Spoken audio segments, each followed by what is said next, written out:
This is the Eat Well, Think Well, Live Well podcast. I'm Lisa Salisbury, and this is episode 153, The Secret Half of Your Metabolism You're Probably Ignoring. Welcome to Eat Well, Think Well, Live Well, the podcast for busy women who want to lose weight without constantly counting, tracking, or stressing over every bite. I'm Lisa Salisbury, a certified health, weight loss, and life coach, and most importantly, a recovered chronic dieter. Here, you'll learn to listen to your body and uncover the reasons you're reaching for food when you're not truly hungry, freeing you to focus on a healthier, more fulfilling approach to eating. Hi, welcome back to the podcast, everyone. Hoping you're having a great summer. That always makes me think of the yearbook, like have a great summer. Anyway, today I'm answering two questions. What is NEAT and how can you increase it? I'll give you a little spoiler up front. Walk more is going to be a theme here, but there's more to it than that. You might be surprised by how much this kind of movement can impact your weight loss efforts, even more than your formal exercise routine. So let's get into it. I've had some great guests talking about exercise over the years on this podcast, but no one has covered this topic. So today's episode is based on my own research and what I've learned through my certification programs. I covered this way back a few years ago, but I knew it was time to refresh and discuss again because this is such an important topic. Back when I was deep into fad dieting, I spent a lot of time thinking about how to limit the energy coming into my body, meaning counting and tracking calories, food, macros, all the things. But I never really thought about how my energy got used. So like many people, I only paid attention to my formal workouts and assumed that that was the most important part of my energy output. And I was wrong. When we think about movement and exercise, I want you to separate it from your nutrition. Diet culture has welded these together. Diet and exercise, diet and exercise. That's what you hear all of the time. And it comes from the, calories in versus calories out approach. The truth is, while I don't recommend this approach, you can absolutely lose weight without exercise as long as your nutrition is dialed in. Now, what's less likely is that you'll lose weight from exercise alone unless you're already maintaining your weight and the only thing you change is adding in workouts. If you're counting on exercise alone to lose weight, you'll probably feel frustrated long before you see any real changes because, let's be honest, results from workouts don't show up in a week or two. And it's actually way easier to skip supersizing your next takeout order or skip that random handful of crackers every time you walk through the kitchen than to try to burn 500 calories through intense exercise. Plus, your body is smart. And this is sometimes unfortunate, but it adjusts, right? So you might feel hungrier or start moving less in other parts of your day without realizing it if you're overdoing it in the gym. That's why exercise on its own isn't the most effective weight loss tool. But the good news is exercise does give you some immediate returns. You feel more energized, your mood improves, you sleep better, and all those wins make it so much easier to stick with your healthy habits overall. Think nutrition here. Long term, it helps you keep your muscle, stabilizes your blood sugar, and protects against chronic illness. So remember that exercise is doing a lot behind the scenes that really matters. So it 100% is super important to include exercise in your routine. Movement is essential, but we want to uncouple it from food so we don't fall into these patterns of punishment or reward based on our workouts. So today we're going to be focusing on going beyond that formal exercise time that you carve out for yourself. Okay. So not only do I want to uncouple the formal exercise time, but even what I'm going to continue to talk about here today, which is that NEAT portion. Okay. So what is NEAT? That's what this episode is about, right? So most of my exercise type episodes have focused on that formal movement. I've done several on resistance training, like the one with Maverick Willett back in 2023. I've had yoga instructors, Pilates instructors, Steph Godreau on rucking, and just, a myriad of personal trainers. But what about the other 23 hours of the day? That's where NEAT comes in. NEAT stands for non-exercise activity thermogenesis. This is the energy you burn from all of the little movement in your day that isn't your workout.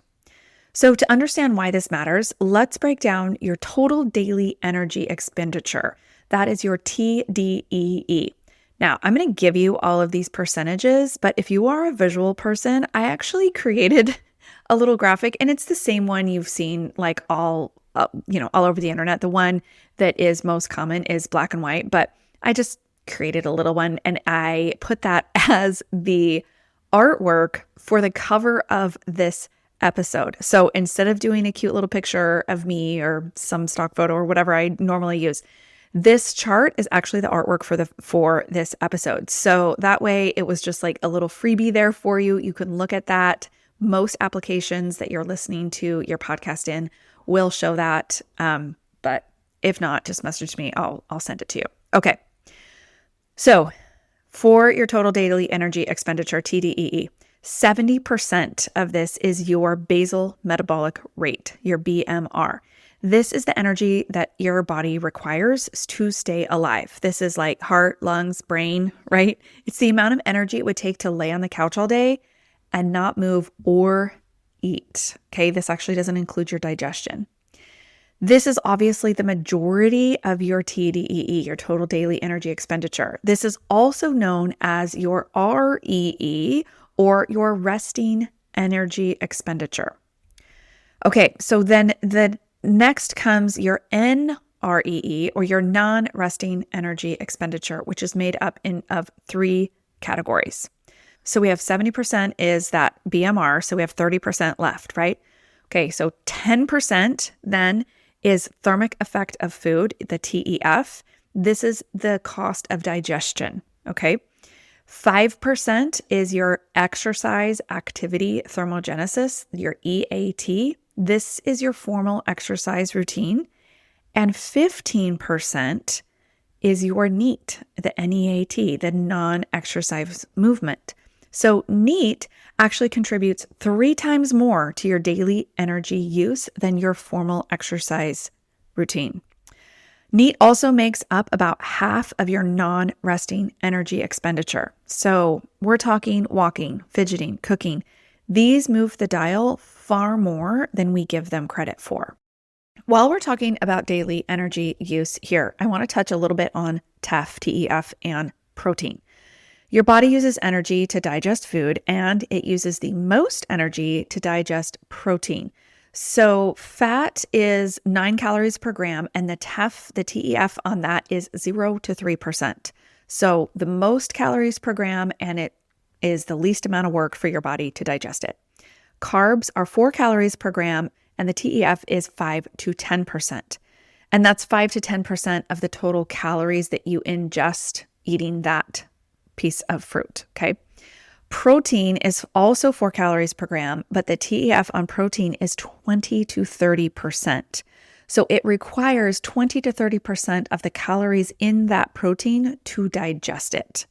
That's why meals with enough protein help you feel fuller longer, and they burn slightly more energy because it takes a long time to digest them. So it kind of feels like, oh, well, if it's burning that much energy, like why would it stick with you? But it's because like it's going on for a long time, right? I don't count macros with clients as far as dictating their grams of fat and carbs and protein. I just emphasize including protein in every meal.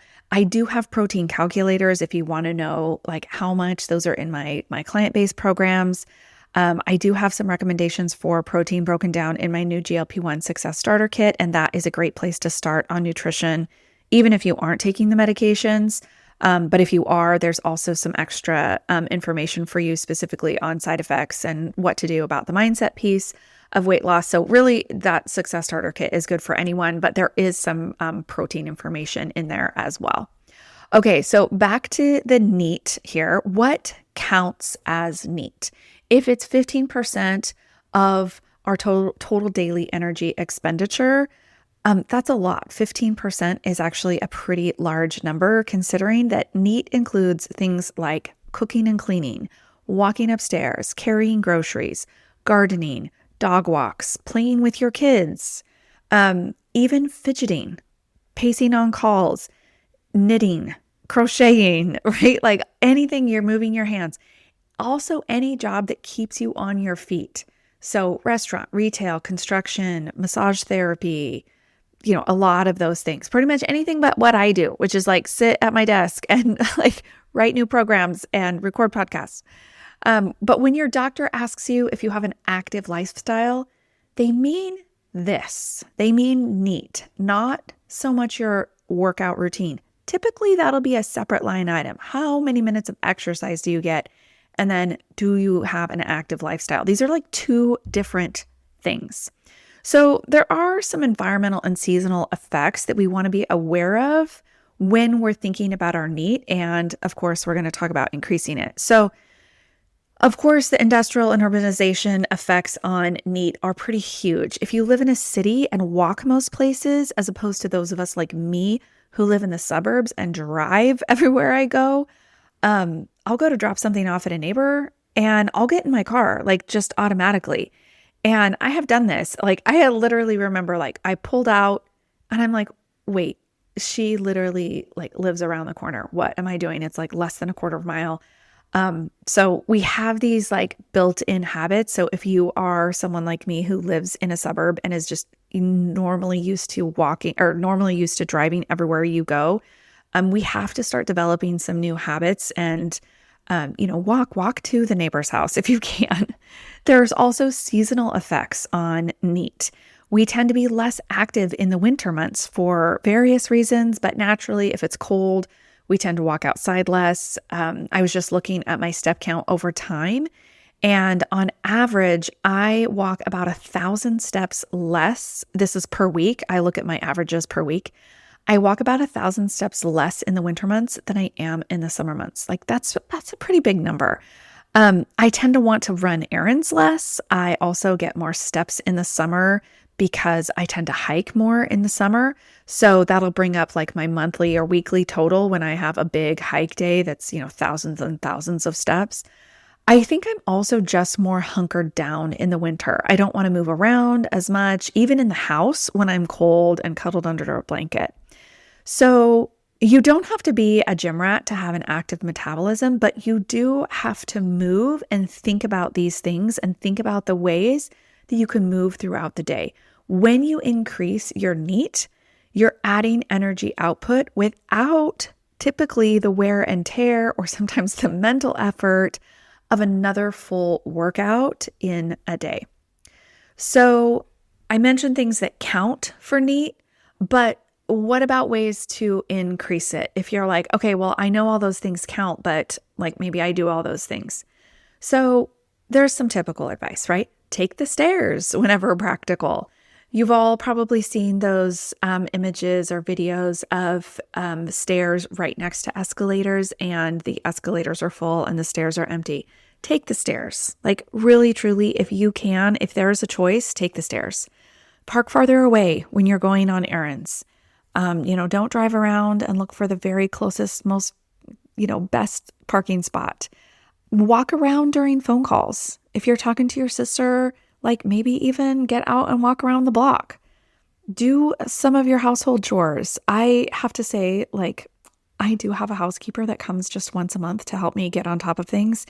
And sometimes I get really lazy in the month and I don't do as much of the maintenance as I should, but vacuuming, mopping, straightening up, carrying the laundry up and downstairs, all of those house chores count. And I often think about this when I'm doing laundry. My laundry is downstairs and my bedrooms are upstairs, and that's where I fold my laundry. And so I will purposely take more trips than it requires. Like maybe I am trying to carry up my laundry basket and my water bottle, and instead of trying to get everything in one trip, I'll just take the laundry basket up, dump that out, walk back down, get my water bottle, walk back up. Like 1 or 2 extra, climbing of the stairs counts. If you are an office worker or you work at home like I do, stand and stretch regularly during work hours. As annoying as, Fitbits and Apple Watches and all of those things can be, I gotta say, I leave on my stand reminders. Those reminders that say like, you have not stood up for an hour. Like, come on now. I'm like, oh yes, thank you.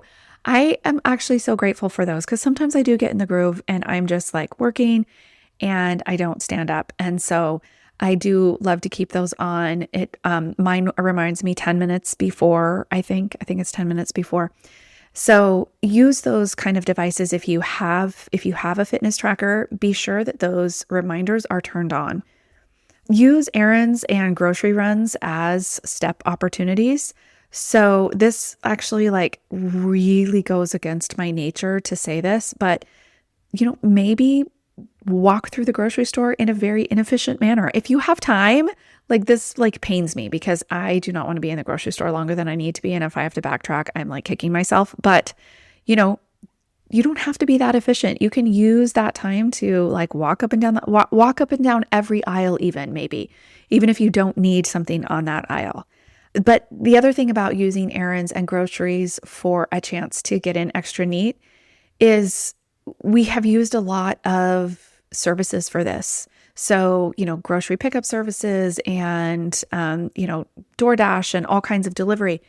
Now, I hate to say this, like, don't do that anymore because number one, I don't have little kids anymore. I think if I had 3 little kids, like trying to cram in a cart, I probably would be using grocery pickup as well. So for you, you're going to have to, increase your neat in other ways because I get you don't want to take, a boatload of kids into the grocery store.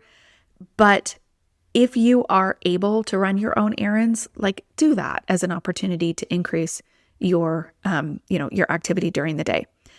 You can stretch during TV shows in the evening, caring for houseplants or a small garden outside. I have a small garden. I have 3 small grow boxes. I mean, my tomatoes didn't get the message that they are in a small space.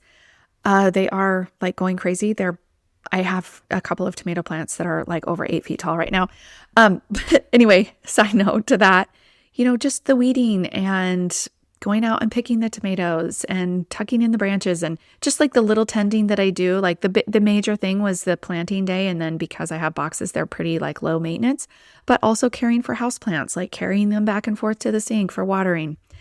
And then even just fidgeting. Like this is also against my nature. I'm not really a fidgeter. I tend to sit pretty still when I'm watching TV or otherwise just talking to someone, but fidgeting does count for neat. I can't also like bounce my leg or anything like that because it drives my daughters nuts. But one thing that I can do instead of fidgeting, because I'm just not naturally a fidgeter, is have handwork in my lap. Things like crocheting or knitting. If you like that, do that while you're watching TV. That's another great way to just get in a little bit of upper body movement. But ultimately, any way that you can stand versus sit, that's going to be a win. Anytime you can do a few extra walking things, that's going to increase your non-exercise activity thermogenesis.